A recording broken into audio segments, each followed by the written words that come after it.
Dear viewers, in this video, I'm going to discuss a bit about utilizing toxicokinetics for targeted and corporeal therapies, especially in the context of poisoning. Now, what is toxicokinetics? We are all aware of the term pharmacokinetics, which means that what the body does to the drug. So likewise, toxicokinetics is also the process of uptake of potentially toxic substances by the body, the biotransformation that they undergo within the body, the distribution of the substances and the metabolites in the tissues, and finally their elimination from the body.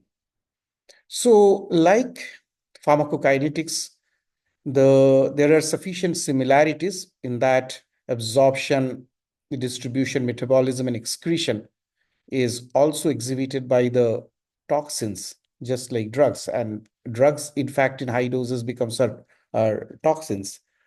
So the primary goal of toxicokinetics is to correlate the findings of toxicity as opposed to therapeutic efficacy, which is for the drugs, with corresponding level of exposure to an experimental drug compound.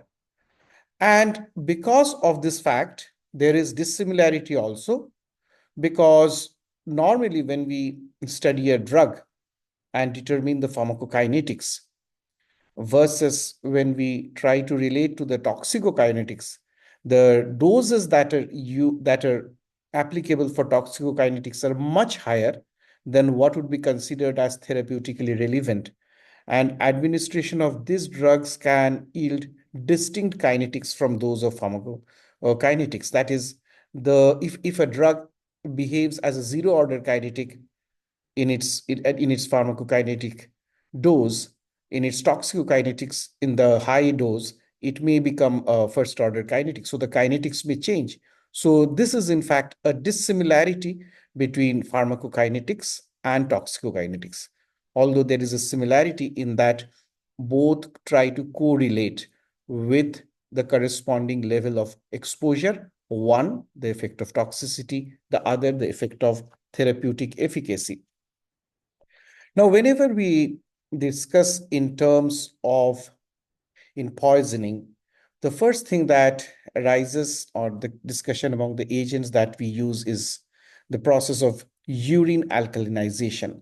We know that urine alkalinization is a treatment regime that increases poison elimination by administration of intravenous soda bicarb to produce urine with a pH which is higher than 7.5. Why it is so? Because we know that absorption occurs maximally in the unionized form. And when we add some substances in which ionizes, where the it splits into its ionic form, then the chances of absorption is minimized, the chances of excretion is improved. So the ionization of a weak acid like salicylic acid is increased in alkaline environment. So when we alkalinize the urine, we increase the ionization of such compounds which are acidic in nature. And because of that, since the ionization constant is a logarithmic function, a small change in urine pH will have a disproportionately large effect on its clearance.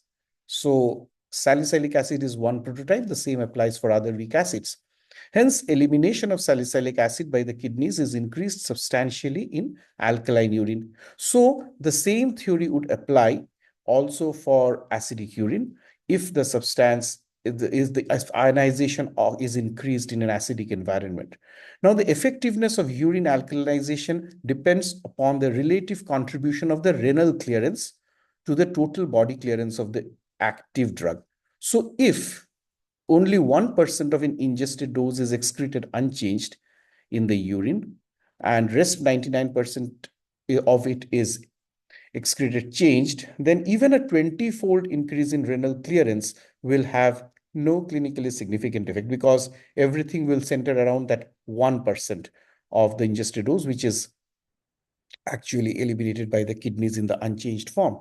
So this is important because we have to know what is the relative contribution of the renal clearance to the total body clearance of the drug even if it is ionized in an alkaline environment, because that will precisely determine that by alkalization, how much of it we are actually able to expel.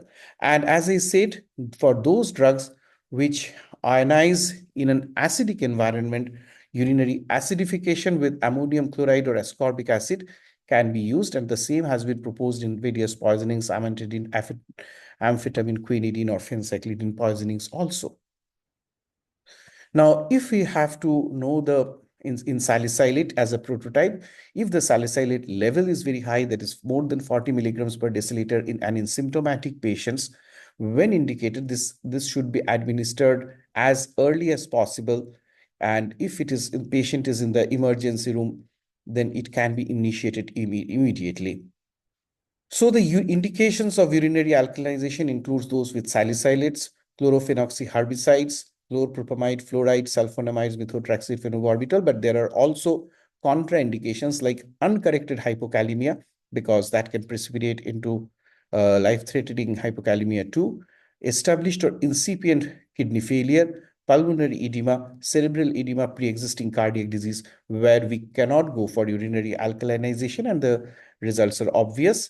And there are complications, and these are known complications like hypokalemia, volume overload, ionized hypocalcemia, cerebral edema, and hypernatremia.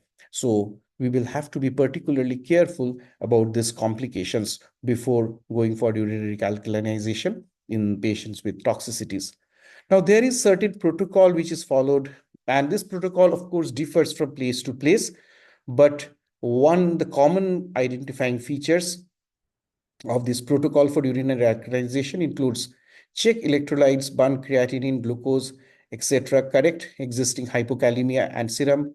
Potassium should be kept above 4 millimoles before bicarb administration. Assess the volume status and correct hypovolemia with suitable crystalloid solution, and place a Foley's catheter so that you can determine and see the amount of measure the amount of urine output. Then soda bicarb is used as a loading dose. Hypertonic soda bicarb 8.4%, 1.2 milliequivalents per kg IV bolus. And the maintenance infusion is with isotonic soda bicarb, that is 7.5 in mix 3 vials, or you can mix 3 vials of soda bicarb 8.4% in 1 liter of 5% dextrose, and infusion at the rate of 200 ml per hour. And pot chlor 20 milliequivalents must be added to maintain the serum potassium of more than 4.5. And the titration is based upon the chemistries. We have to target a urine pH of between 7.5 to 8.5 and maintain a blood pH of less than 7.5. So one has to go for monitoring, including checking the blood pH and the electrolytes 2-hourly, and also check urine pH at every half an hour. So this is a broad protocol, but the things that are followed almost everywhere are included in it, and it is important to follow a protocol during urinary alkalinization because it is associated with certain complications. The next important thing that we use is the activated charcoal. And we know that the toxicokinetic considerations of using this drug should be remembered before using it, that orally administered activated charcoal does not get absorbed through the gastrointestinal lumen and acts within the GI tract in its unchanged form. And activated charcoal absorption of toxins is based on the equilibrium between the free toxin and the activated charcoal toxin complex. So the activated charcoal best absorbs toxins in their non-ionized forms, and polar water-soluble molecules are less likely to be absorbed. So activated charcoal should be administered only when an ingested toxin is still in the GIT, and the benefits of preventing absorption of the toxin outweigh the risks of administering the activated charcoal.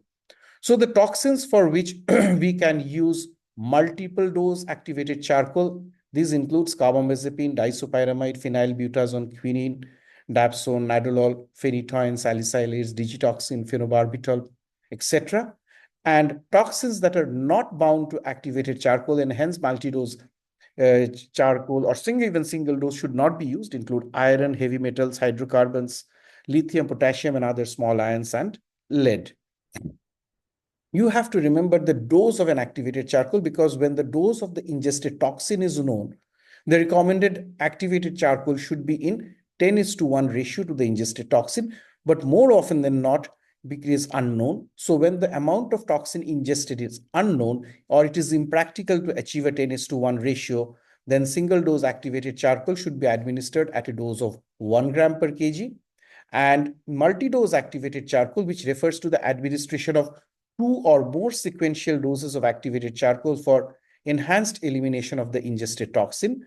Their dose can vary. The initial dose is either a 10:1 ratio of activated charcoal to the toxin or 1 gram per kg, but interval multi-dose activated charcoal doses ranges from 0.25 to 0.5 grams per kg body weight every 1 to 6 hours. If we look into the suspected poisoning, and if we see the studies, you can see that many of the studies, particularly the OP and the carbamate, then have favored multi-dose activated charcoal. Of course, it has to be ingested early when it is still in the GI tract. And with many of the others, like pesticides and paraquat, also it is beneficial. But as and the time increases between 2 to 4, and then you can see the boxes are shifting gradually to the right, that is, it does not favor the activated charcoal. So the timing is very important. The severity is also important, because when it is symptomatic with GCS of less than 14, we can see the benefits are maximal. And with even when you can see even with pesticides and paraquat, if it is a suspected poisoning, then there may be some benefit, if not much, with oleander. So there are these are the areas where one has to keep in mind before using the activated charcoal. The third important the agent which we can discuss about is the intravenous lipid emulsion therapy, which is also known as lipid resuscitation therapy. And it is the established standard treatment for LAST, which is local anesthetic systemic toxicity, and includes the fatal condition, that is local anesthetic mediated cardiac arrest. Now we use intralipid 20%. So there are certain toxicokinetic considerations with this drug. The lipid compartment scavenges local anesthetic from high blood flow sensitive organs like heart and the brain, and redistributes them to muscles for storage and to the liver for detoxification. So intralipid emulsion administration may increase the absorption of the lipophilic drugs from the gut, and also interfere with the function of the VA ECMO circuit. So if a patient is on VA ECMO or similar circuits, it should not be used. And adverse events of this lipid emulsion treatment include infection, hyperlipidemia, acute pancreatitis, decreased immune response, interference with the laboratory examinations using serum, and parenteral nutrition associated hepatic diseases. So this emulsion can alter laboratory parameters, include glucose and magnesium levels, and the presence of lipemia leads to measurement difficulty of serum creatinine. So these are some of the important considerations while using intravenous lipid emulsions. Now, what is the dose of the intralipid emulsion? Most 20% intralipid emulsions have 100% long chain fatty acids derived from soybean oil, or 50% medium chain fatty acids from coconut oil, and 50% long chain fatty acids from soybean oil. The former, that is the one with 100% long chain fatty acids derived from soybean oil, is recommended by the ASRA Society for LAST treatment. In patients who weigh more than 70 kg, a rapid 100 ml bolus of 20% lipid emulsion, followed by another 200 to 250 ml infusion over 20 to 15 to 20 minutes is recommended. For patients who weigh less than 70 kg, a rapid 1.5 ml per kg of lean body weight bolus of 20% lipid emulsion, followed by 0.25 ml per kg per minute infusion is recommended. The same bolus dose is repeatable, and doubling the infusion if the cardiovascular instability continues, and it has to be followed, but one with a caution that we have to limit the dose to approximately about 12 mils per kg. Next, coming to one important factor, which is the hyperinsulinemic euglycemia therapy, or the HIAT, as it is briefly called. Now, this is used in certain drug poisonings, but before that, we have to understand that what are the features of calcium channel blocker and beta blockers toxicity or poisoning. The most common symptoms of poisoning with calcium channel blockers and beta blockers are hypotension, bradycardia, and shock. In most cases, the symptoms develop before 8 hours, while the drugs with prolonged action, with the sustained release drugs, the period may take even 24 hours. So, in cases of unknown cardiovascular drugs and in toxidromes, measuring blood sugar may be a very important factor because poisoning with calcium channel blockers usually results in hyperglycemia, while poisoning with beta blockers results in hypoglycemia. Other features may be similar, like nausea and vomiting, arrhythmias, as well as neurological symptoms like delirium, epileptic seizures, and coma. Hypoinsulinemia, that which is seen in CCB, that is calcium channel blocker toxicity, compromises the utilization of glucose and worsens myocardial depression, leading to further hemodynamic instability. So, what should be the protocol and the toxicokinetic consideration for HIAT? Now, this HIAT or the therapy results in improved arterial BP and pH. So we should measure the blood glucose at the bedside. If the blood glucose is less than 200, administer 0.5 to 1 gram per kg of dextrose and start infusion at 0.5 grams per kg per hour. During the first hour of insulin infusion, reassess the blood glucose every 15 minutes. And after that, after 1 hour, assess it hourly. Administer regular insulin at an intravenous dose of 1 units per kg. Continue infusion at a 0.5 to 1 units per kg per hour. Begin with a low dose and increase after 1 hour if there is insufficient response. Recommended infusion is an insulin solution containing 500 units of insulin in 500 ml of normal saline, and that makes it 1 unit per ml. And it is possible that supplemental glucose administration may not be necessary, but even then, frequent glucose monitoring is necessary. And we have to assess the serum potassium concentration on an hourly basis since insulin infusion is going, and supplemental potassium is required if the concentration falls below 2.5 milliequivalents per liter. Now, bradycardia, heart block, and conduction delay might not respond to this HIAT, or it may respond after a delay of around 30 to 60 minutes. Administration of insulin must be accompanied by maintenance of euglycemia.